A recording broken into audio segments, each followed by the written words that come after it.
caught the wrist holding the knife and drove his boot into the man's ribs again, twisting the guy's arm until he felt it snap, before plunging the blade into the bastard's thigh. He then spun around when the dog gave a yelp to see it regain its footing and lunge again at the other man, this time going after the arm holding a goddamned gun. Alex slammed into the guy, grabbing his wrist just as the weapon discharged. The dog tumbled back with a yelp, and Alex snapped the bastard's arm over his knee, causing the gun to fall to the ground. He then shoved the screaming man headfirst into a tree, watching him crumple into a boneless heap, before he turned and rushed to the dog that now had its teeth clamped down on the other man's neck. "Hey, come on!" he shouted over another sharp crack of thunder. He grabbed the dog by the jowls and pulled it away. "That's enough," he said, holding its head from behind so it couldn't turn on him. "I know you'd like to see them both dead, but they're not worth the hassle it's going to cause us. Easy now, calm down," he said loudly over the raging storm, guiding the dog uphill several steps, then giving it a nudge with his knee. "Go on, go find your lady." The dog hesitated just as the woman had. Its eyes narrowed against the rain, and its lips rolled back, then suddenly took off in the direction she'd run and disappeared into the storm. Alec looked down at the man cradling his broken arm against the knife in his thigh, knelt to one knee and drove his fist into his face.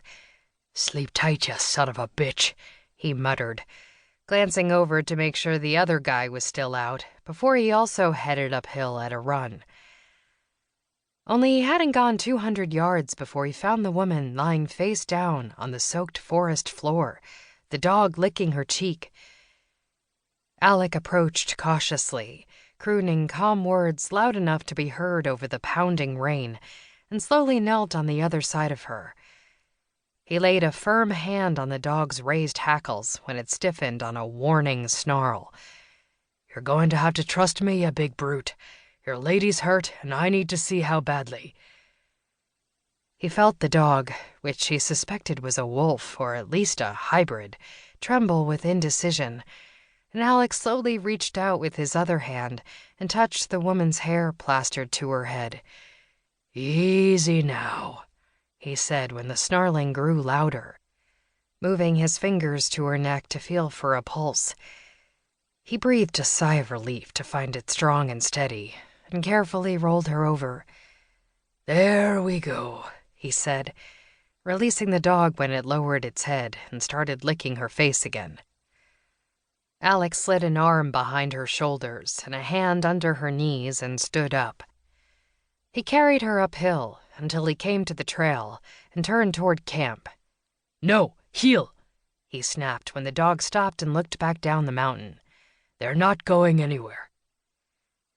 The animal fell into step beside him, and Alec repositioned the woman's head into the crook of his neck to keep the driving rain off her face, and blew out a harsh breath to tamp down his own anger.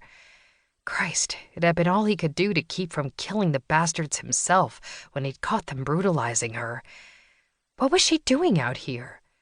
Had the men brought her into the wilderness to rape and kill her and bury her body? The nearest old logging tote road was 6 miles to the south, and the resort he worked for was over 10 miles away on top of the mountain. But she'd been running up from the fjord, just a mile below his camp, which meant they'd probably come by boat. Alex scaled the lean-to steps, then dropped to one knee and carefully set the woman on the plank floor beside his sleeping bag, keeping her upper half cradled against his chest. He slid his hand from under her knees, then had to shove the dog away when it started licking her again. "Nay, you let me check her out," he murmured as he smoothed the hair off her face, only to suck in a breath. She was beautiful, but for the angry welt on her pale cheek and the darkening bump on her forehead that ran into her hairline. Alec looked down at her endlessly long legs and saw the bastard's knife had drawn blood.